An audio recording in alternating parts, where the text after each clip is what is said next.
Alright. What's your name? Gary Martin. Alright. First question. How old were you in the 60s?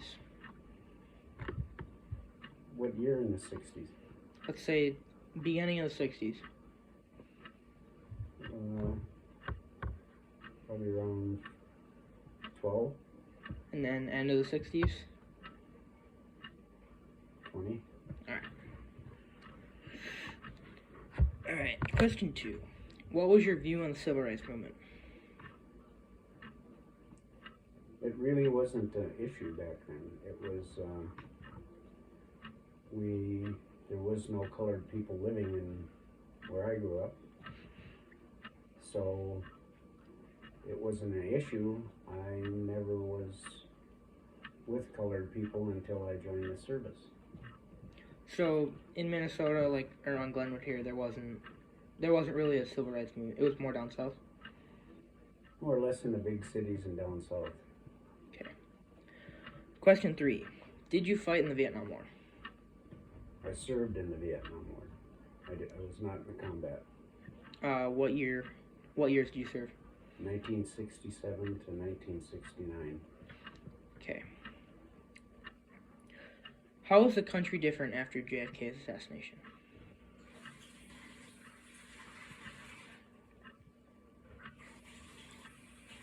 Well, from my own perspective, I think we lost a great man. I think we lost what would have been a great leader of the country, and we was left with the turmoil that our country was in at the time of his assassination. Being the Vietnam War, the crisis in Cuba, which was solved, and I believe the Vietnam War wouldn't have went on as long as it did if he'd have stayed alive. Okay.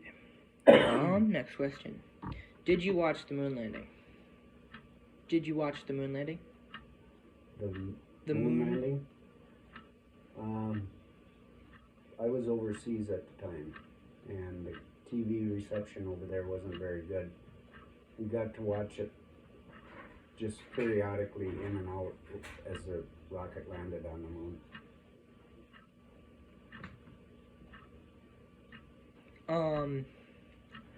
So where were you stationed in Vietnam? I was stationed in Bangkok, Thailand, was where my home unit was, where my home base was out of. And you did telecommunications, right? Correct. Yeah. I was a cable splicer, so I traveled a lot. It's like around Laos and that area? Laos, Cambodia, all over Southeast Asia and Thailand up in there, northern parts of Thailand, up close to Burma, that area. Very cool. So next question is, did you ever go to or see Woodstock on television? No. Nope. Alright. What was it like? I've seen pictures of Woodstock. Seen pictures of Woodstock? Yeah. Alright, next question. What was it like living in the Cold War, and what was your views on the Cold War? Well, again, living in a small community like Glenwood, the Cold War was just a word that we was presented with and was aware of it, that Russia was our enemy. And as far as climbing underneath our desk and different things like that, that never happened. We had civil defense units that was active in our community around here, that they would set off sirens and have practice drills and to turn off all your lights in your house and different things like that. So it was present in your life, but it wasn't you weren't scared of it like in bigger cities like DC or Minneapolis. No, but we or places knew like that. Of the problems that Russia could create, and the threat of Russia. I was built during the times when they were building the silos out in North Dakota and different areas throughout the United States, the big missiles that was down in the ground and stuff. Yep. Um, so going off with the Cold War, the Cuban Missile Crisis, how did that scare you, or because they were in striking distance of the United States at that point? How did that scare anyone? Well, I believe we all had a fear of what could happen if Russia was to take over Cuba. Cuba was only, I think it's only like 100 and some miles from the mainland of the United States. Very close. So when they proposed bringing missiles in there and things that could attack our shores very easily, President Kennedy stepped up, and that was, we was confident in our president that was going to be the end of it, and it was. This might be a redundant question, but what were your views on war protests? And were you ever did you ever see any war protests in person or? No, I never seen any war protest, and there was no protest to speak of when I went in. The protesting and things like that started in about 67 and on. That's when Kent State was in 68, and that's when it was really in a full-blown stage at that time, when people were sick of the Vietnam War.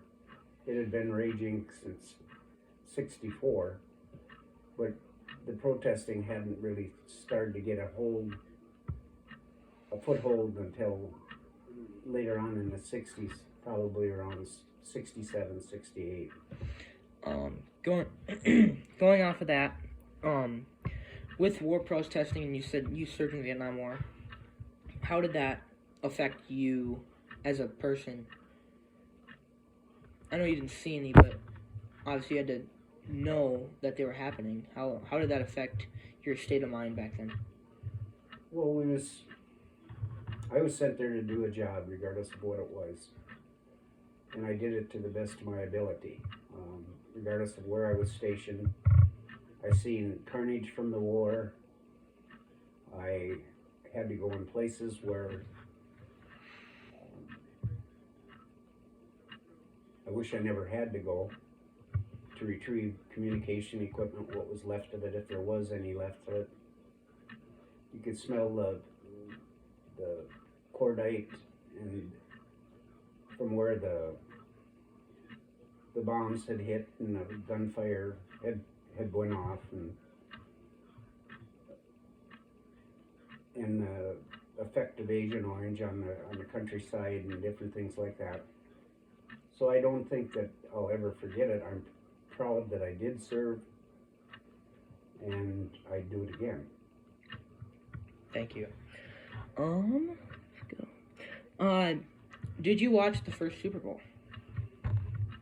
I'm not sure if I did or not. I probably did. Remember who won? That I couldn't tell you. It would be the Green Bay Packers.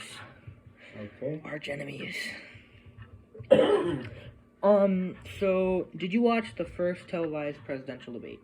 It was between Kennedy and Nixon. Between Kennedy and Nixon? Or maybe it was between Nixon and someone. 95% sure. Nixon come after Kennedy quite a ways. Nixon, so in the 1960s election, Kennedy was against Nixon. It was Kennedy versus Nixon. I believe I watched part of that, different parts of it. Back then I was a young person, so it really didn't interest me, to the point where I followed it a lot. But what was your favorite band of the 60s?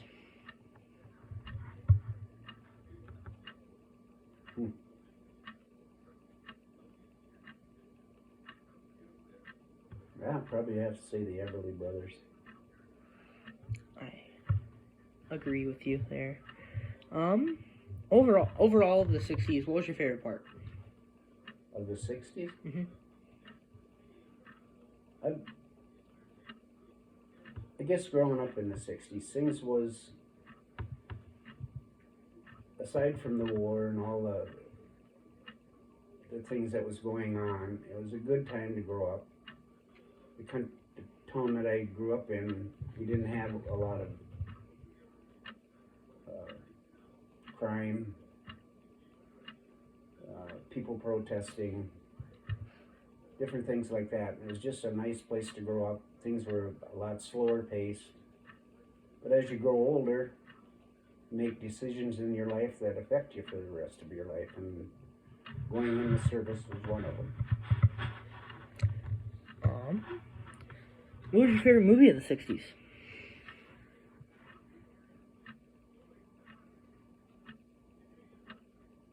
Glenn Ford and G-Man. No, I don't know. I can't remember. Question 15. What was your favorite place to go, things to do in the 60s?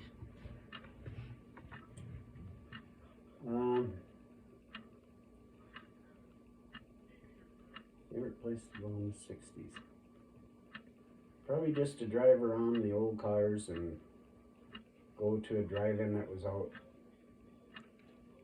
west of Glenwood here, and there's a little pizza place, or down to the pool hall in Glenwood. And dates with hot chicks? Not so much hot chicks. One in particular, that's what made my life a living hell. No. What was your least favorite part of the 60s? My what? Your least favorite part? Being poor. Not poor, but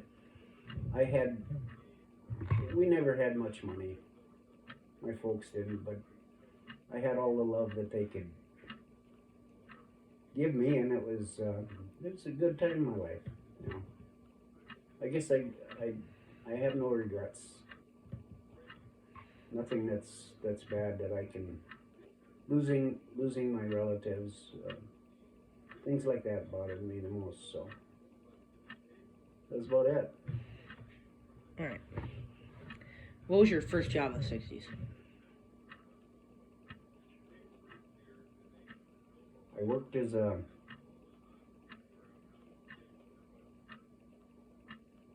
machine operator at a place called Kenite in Glenwood, Minnesota here.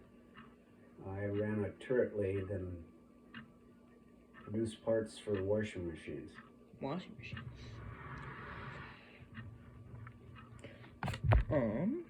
There were quite a few technological advancements in the 60s.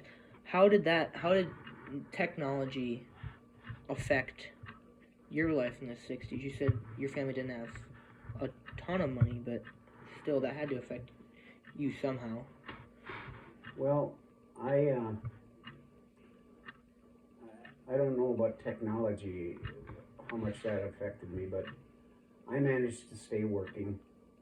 I worked for a farmer, and I worked for that Kenite. Then I got a job for the farmer that we mowed highway ditches, the right of way for highway ditches, and that gave me spending money. Plus it helped pay for my girlfriends and me. Girlfriends plural, alright. We're researching the hippie movement in the 60s. What were your views on that and what happened with how they acted and how that changed culture in the 60s? I believe the hippies, they had it right. They just went about it the wrong way. They tried to get, they believed in things so strongly that they were willing to go to jail and be cast as a different stone, you might say, because they were different. A lot of them didn't want to work. There was some good ones, and a lot of them just, I'm an old hippie too. So I can't, it's hard to describe yourself. I can speak for that one. I know about that. Where did you live in the 60s? I lived with my parents up until the time I went in the service. And what town did you live in? Glenwood, Minnesota.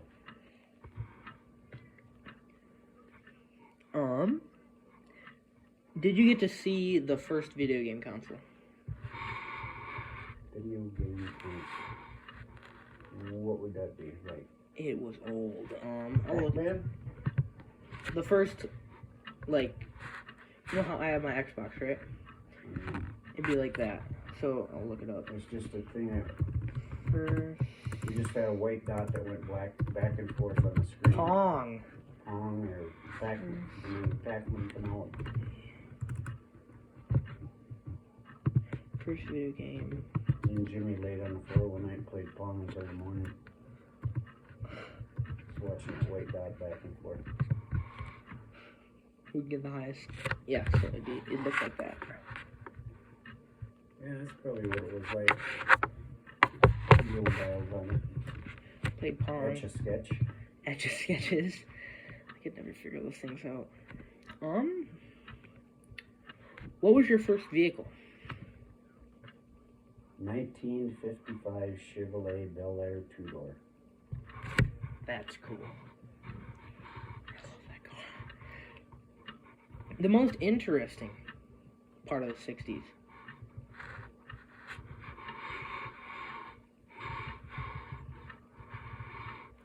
Sex.